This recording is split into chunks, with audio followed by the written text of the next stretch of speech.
लहान बाळ हे अतिशय निष्पाप निरागस असते. त्याचं खेळण्या बागडण्याचं वय असते आणि खेळण्या बागडण्याच्या वयामध्ये पालक त्याला शाळामध्ये पाठवण्याची घाई करतात. ही अतिशय चूक आहे.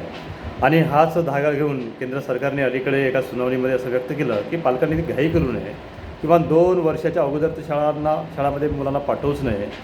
आणि ते खेळण्याचं वय असते, बागडण्याचं वय असते. त्या खेळण्या बागडण्याच्या वयामध्ये मुलावर एक शैक्षणिक ओझं किंवा त्यांच्यावर मानसिक ओझं पालक लादत असतात. बऱ्याचदा महानगरामध्ये आई आणि वडील हे कामावर असतात, कर्मचारी असतात आणि त्याच्यामुळे त्यांना त्या 4-5 तासामध्ये आपला पाल्य हा कुठेतरी असला पाहिजे, शाळेमध्ये असला पाहिजे, कॉलेजमध्ये असला पाहिजे. म्हणजे त्यांचं जे रिकामा वेळ आहे त्या मुलांसाठी रिकामा वेळ तो त्या कॉन्व्हेंटमध्ये जाईल, हा एक हेतू महानगरामध्ये असलेल्या कर्मचाऱ्यामध्ये, पालकामध्ये असतो. आणि त्याच्यामुळे सुद्धा महानगरामध्ये पालक अशा पद्धतीने घाई करत असतात. अलीकडे नगरामध्ये आणि ग्रामीण भागामध्ये सुद्धा अशा पद्धतीचा फॅड निर्माण होत आहे. ते सुद्धा फार कमी वयामध्ये सुद्धा लहान मुलांना शाळेमध्ये पाठवण्याची या ठिकाणी प्रयत्न करत असतात आणि तशा पद्धतीने त्यांची पूर्वतयारीसुद्धा अगोदरपासून सुरू असते. म्हणजे 1 वर्षाचा मुलगा झाला की त्याच्या हातामध्ये पेन देणे, त्याला काहीतरी लिहिणे, म्हणजे अशा पद्धतीनं ते सगळं सुरू असते.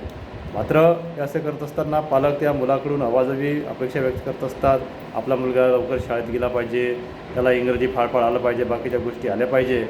आणि हे सगळं करत असताना हे पालक आपल्या विद्यार्थ्यांच्या बालमनाचा कोणत्याही प्रकारचा अभ्यास करत नाही. त्याच्या बालमनावर कोणत्या प्रकारचं आघात होईल, त्यांच्यावर कशा प्रकारचं ओझं आपण देत आहोत, हा विचार पालक करत नाही.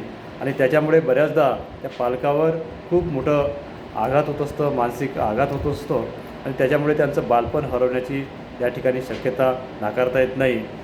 बालक जेव्हा 3 वर्षाचा होईल किंवा त्याच्या समोरच्या वयाचा होईल तेव्हा त्यांनी शाळेतच जायला पाहिजे. अलीकडेच केंद्र सरकारने जो NEP नवीन राष्ट्रीय शैक्षणिक धोरण 2020 आणलेलं आहे, त्याच्यामध्ये 3 ते 14 हा वयोगट आणलेला आहे. त्याच्यामुळे 3 वर्षापासून जे मुलं आहेत त्या मुलांना शाळेत पाठवायला पाहिजे. आणि त्याच्यानंतर जे काही आहे मुलाचं जे भावविश्व आहे ते त्याच्यानंतर ते विस्तारत जाईल. फार कमी वयामध्ये मुलांना शाळेमध्ये पाठवून मुलांच्या भावविश्वाशी खेळू नये, त्याच्यावर मानसिक आघात करू नये. त्याचं जे बालपण असतं, खेळण्या बागडण्याचं वय असतं, त्याचं उमलण्याचं वय असतं, ते त्याला उमलू द्यावं, त्याला खेळू द्यावं, बागडू द्यावं.